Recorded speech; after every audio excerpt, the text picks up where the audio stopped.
Hello વિદ્યાર્થી મિત્રો, આજે આપણે ગુજરાતી સાહિત્ય પ્રશ્નોત્તરી જોવાની છે. એની અંદર છે ભાગ નંબર 2. તો આપણે એની અંદર પહેલો પ્રશ્ન જોઈએ કે અમેરે સૂકું રૂનું પૂમડું તમે અંતર રંગીલા રસદાર. આ પંક્તિના સર્જકનું નામ શું છે? તો મકરંદ દવે. પછી બીજા નંબરનો પ્રશ્ન છે અંધારી અમાસના દીવા ના લેખક કોણ છે? તો સાંકરચંદ પટેલ. ત્રીજા નંબરનું છે તારક મહેતા કવિનું તખલ્લુસ કયું છે? તો ઇન્દુ. જે તખલ્લુસ છે તારક મહેતાનું કયું છે? તો ઇન્દુ.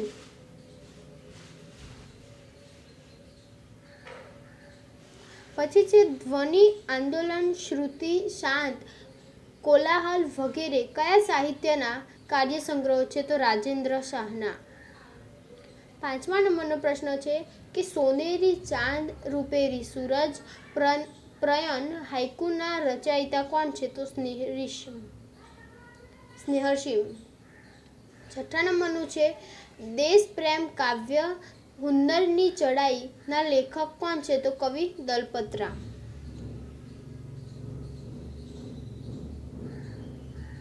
પછી સાતમા નંબરનો પ્રશ્ન જોઈએ કે છેલ્લી ટ્રેન પુસ્તકના લેખક કોણ છે? તો સ્વામી સચ્ચિદાનંદ. પછી આઠમા નંબરનો પ્રશ્ન આવ ભાના આવના લેખક કોણ છે? તો શાહબુદ્દીન રાઠોડ. નવમા નંબરનો પ્રશ્ન ચાલો મળવા જઈએ આ નિબંધનું આલેખન કોણે કર્યું હતું? તો વિનોદી નીલકંઠે. પછી 10મા નંબરનો પ્રશ્ન છે કે પડદા પાછળ જેવા મોટા નાટકોનો સંગ્રહ કોનો છે? તો યશવંત પંડ્યાનો. 11મા નંબરનો પ્રશ્ન બાળ સંગ્રહ ખિસકોલી તો ખિસકોલીના લેખક કોણ છે? તો ડોક્ટર ગંભીરસિંહ ગોહિલ. 12મા નંબરનો પ્રશ્ન શોખીન બિલાડી આ વાર્તાના લેખિકા કોણ છે? તો પુષ્પાબહેન અંતાણી.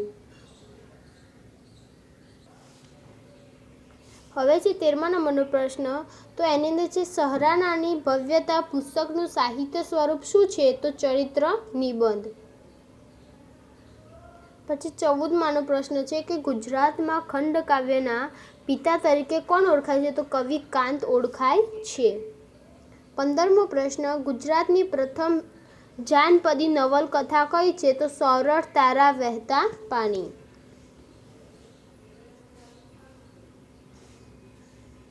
16મા નંબરનો પ્રશ્ન વિશાળ જગ વિસ્તારે નથી એ જ માનવી ઉક્તિ કોની છે? તો ઉમાશંકર જોશી. 17મું ન બિંદુ નીકળ્યા ન મુસલમાન નીકળ્યા ગઝલ કોની છે? તો અમૃત ઘાયલ.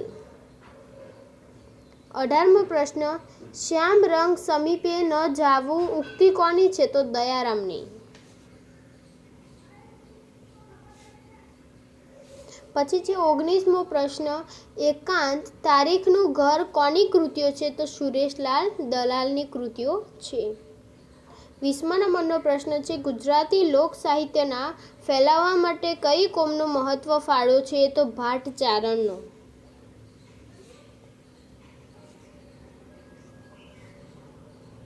હવે છે 21મો પ્રશ્ન કે ઝવેરચંદ મેઘાણી પોતાને શું કહીને ઓળખાવતા હતા? તો પહાડનું બાળક તરીકે ઓળખાવતા હતા. 22મો પ્રશ્ન મહાકવિ પ્રેમાનંદનું જન્મ સ્થળ કયું છે? તો વડોદરા. મહાકવિ છે પ્રેમાનંદનું જન્મ સ્થળ વડોદરામાં છે. 23મો પ્રશ્ન ગુજરાતની અસ્મિતાના ઉદ્ગાતા તરીકે કયા ગુજરાતની નવલકથાકાર જાણીતા છે? તો કનૈયાલાલ મુનશી જાણીતા છે. 24મો પ્રશ્ન છે અમૃતા નવલકથાના લેખક કોણ છે? તો રઘુવીર ચૌધરી. 25મો પ્રશ્ન ગુજરાતી સાહિત્યમાં વ્યાપક રીતે વપરાતા સાર્થ શબ્દોનું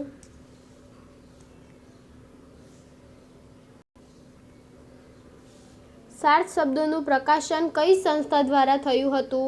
તો ગુજરાત વિદ્યાપીઠ દ્વારા થયું હતું. 26મો પ્રશ્ન મંગલ મંદિર ખોલો પંક્તિના રચયિતા કોણ છે? તો નરસિંહરાવ દિવેટિયા.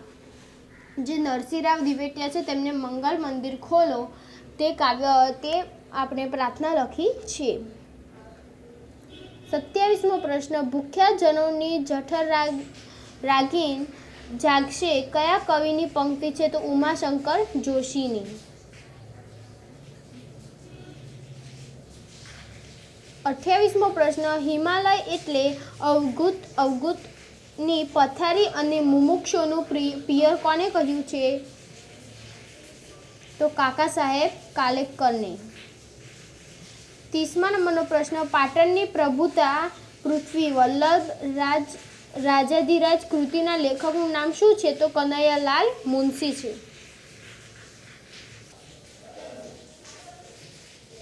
પછી આની અંદર છે 31મા નંબરનો પ્રશ્ન છે કે મા બાપને ભૂલશું નહીં યાદગાર ભજનની રચના કોને કરી છે? તો સંત પુનિત મહારાજે કરી છે.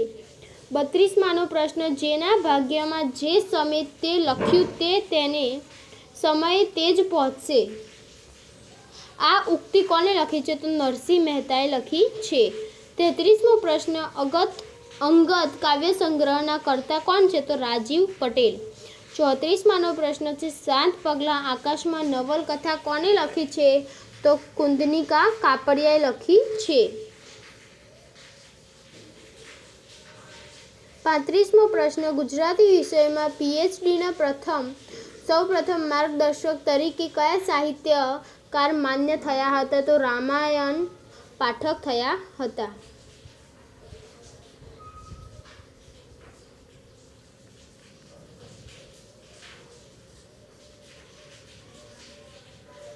36માનો પ્રશ્ન ગુજરાત વિદ્યાપીઠમાં સેવાઓ આપનાર કાકા સાહેબ કાલેલકરને જન્મ ક્યાં થયો હતો? તો સતારામાં થયો હતો. 37મો પ્રશ્ન સરળ ને નીતિવાન સાહિત્ય રચવાનો ગાંધીજીના આગ્રહનો કોણે વિરોધ કર્યો હતો? તો કનૈયાલાલ મુનશીએ વિરોધ કર્યો હતો. પછી છે કવિ પ્રેમાનંદે વડોદરાને કયા નામથી ઉલ્લેખ્યું છે? તો વીર ક્ષેત્ર તરીકે ઉલ્લેખ્યું છે.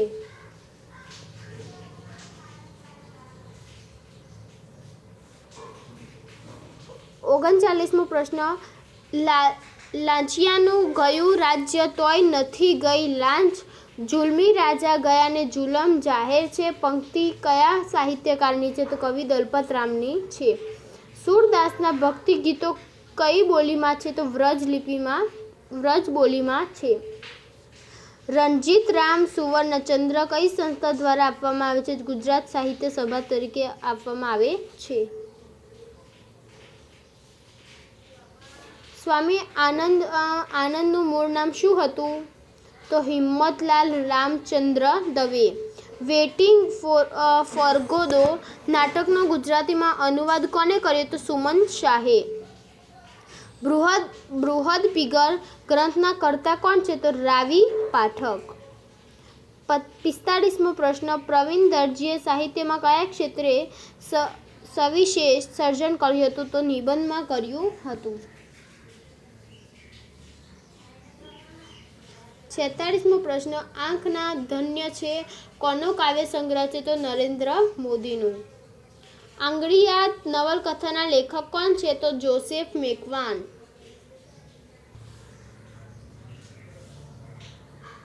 48મો પ્રશ્ન છે નાની મારી આંખ એ જોતી કાંક કાંક એ તો કેવી અજબ જેવી વાત છે પંક્તિના કવિની છે?